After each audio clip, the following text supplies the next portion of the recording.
somebody tells you to be in a box that is breaking and ripping at the seams, get out of the box. You're not going to be comfortable in there. You're going to be squished. You're going to be bent. And that's not worth it because you won't be able to do your best work under those confines.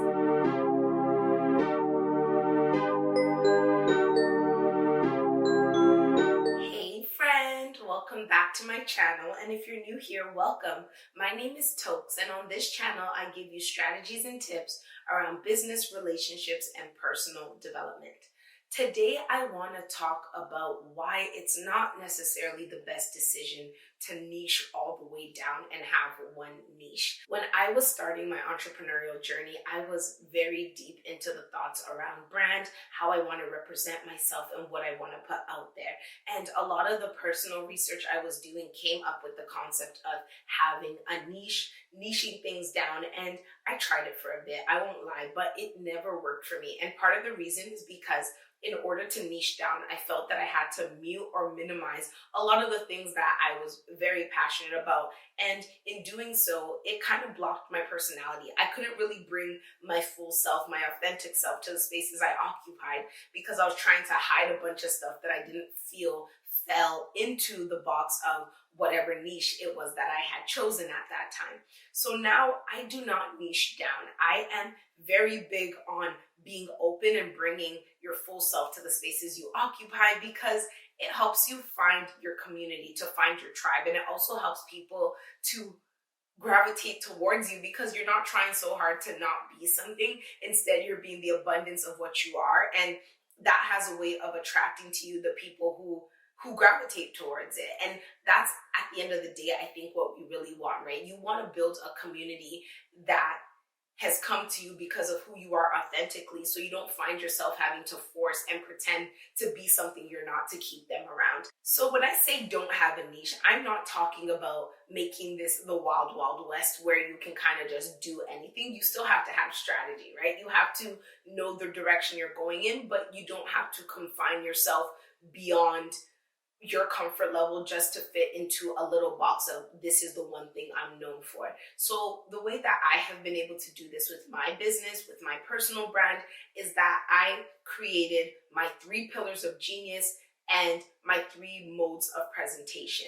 And I will be using my business, my personal brand as an example to walk you through exactly what this means, how I apply it in my business, so that hopefully you're able to also see how you could apply this and maybe liberate yourself and free yourself from the shackles of having to niche down to nothing. You know, if you are a bunch of stuff, bring all of that stuff.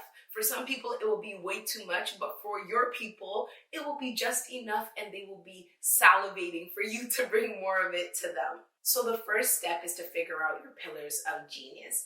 And your pillars of genius are a hybrid of your zone of genius and your marketing pillars. These are the things that you are passionate about, that you can talk about easily, and that you genuinely enjoy. For me, I say it at the beginning of almost every single video, it's business, relationships, and personal development. These are topics that I feel very, very well versed on.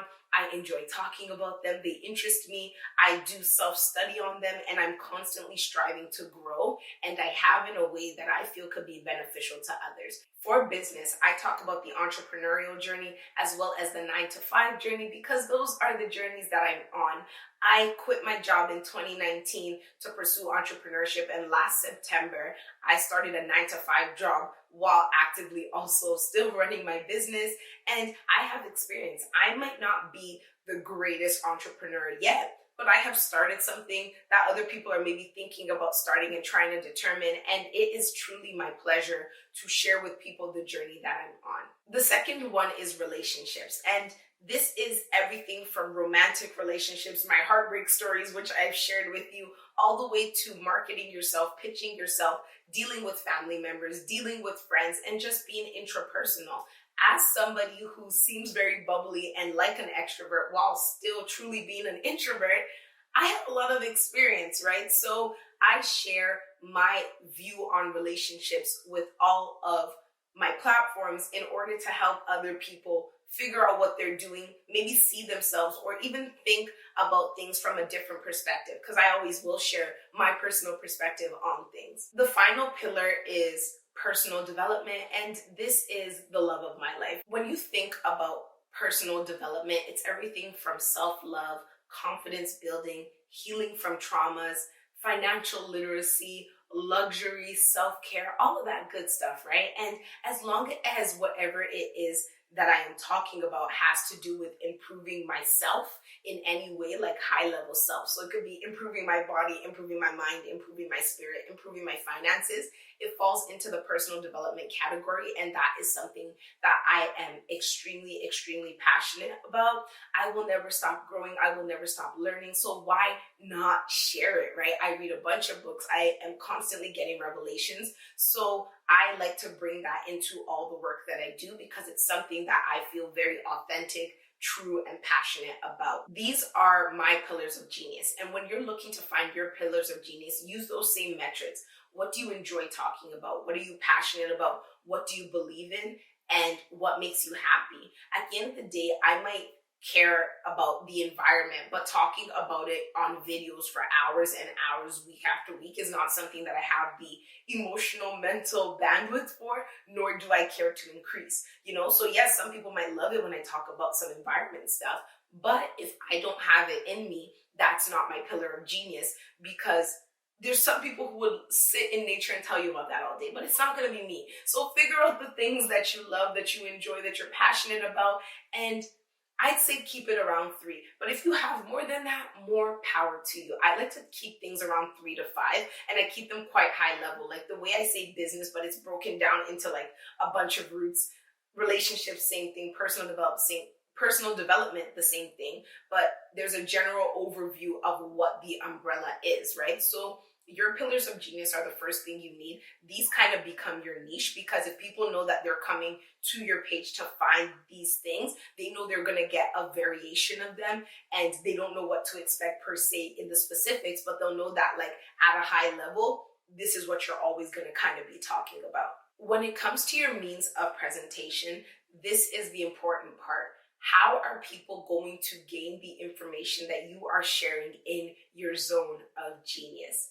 And for me, the way I share my information is through motivation, tips, and strategies. There are many ways that the information in my pillars of genius can be presented. There are many ways where yours can be presented, right? But when people come to your page, they need to know that this is how they're going to get it from you. So for me, motivation is a very big deal.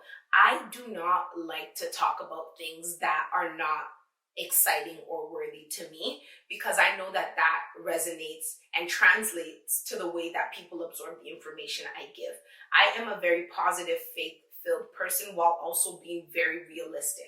So I am big on storytelling. If I am going to tell you about something and give you tips or strategy on something, chances are that I or someone in very close proximity to me has experienced it personally. And I am not above sharing with you the stories, which is why when I did my heartbreak series, that's doing quite well. I think one of the best series and videos that I've done on my channel, people really resonated, because I wasn't saying this is how you get over heartbreak, but I've never experienced it. I'm like, no, I've been through some stuff.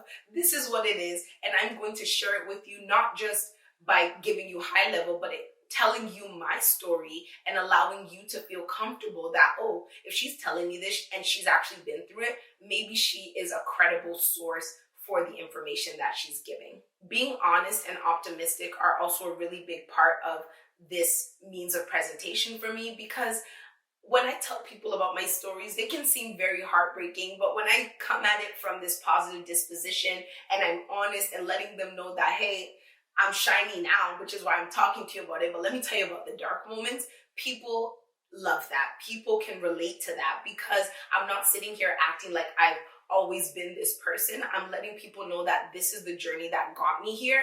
And if I could start from like rock bottom and get to where I am, so can you. So motivation is a very, very big part of it for me. And that's why that is, I'd say, my main means of presentation of everything else that I do.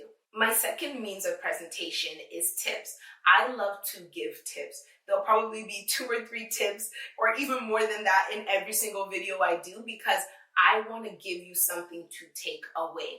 If we're talking about how to deal with heartbreak and I say, get out of bed, that's a tip. If I say, talk to some friends about it, that's a tip. If I say push yourself even when you don't feel like it, those are tips. And for me, I love giving tips because I'm a list kind of person. So it's very important to know that whenever you come to my page, you're probably going to get some tips on how you should get your stuff done. And when I present that in the beginning, in the intro of every single video I make, you know you're not coming here to get anything else. You know you're going to come here and you're going to get a few tips, some information, some motivation, and the final part, which is strategy. Strategy is another means of presentation that I find very important because I feel that for me, tips can sometimes be very topical, right? Like staying on the same example of dealing with heartbreak and telling someone to get out of bed. That is good in theory, but when my body is so heavy and I'm being absorbed by my comforter, how exactly do I motivate myself and shift my mindset to a place where I can justify getting out of bed? And that is what I do. By trade, I am a strategist. I love to not just give you the high level, but give you the tools to really accomplish whatever it is that you have at the high level. So I do that through presenting strategy. So if I give you a tip, I'm going to break it down a lot more and give you means of how to shift your mindset, how to get to that place and not just say, just get out of bed, because that doesn't always work. So these are the ways that I have defined my brand identity and really stepped away from the concept of having a niche. When you come to my page, you are getting a lot of different things, but you know exactly what you're coming for.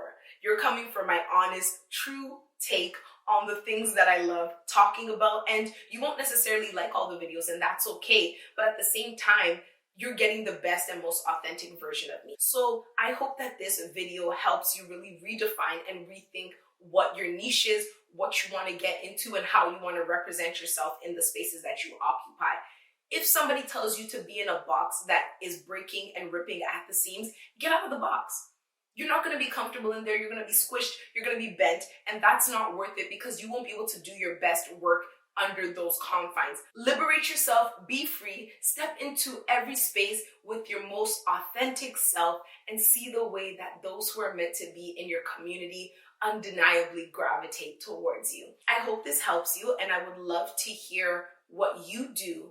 What are your pillars of genius and what are your means of presentation?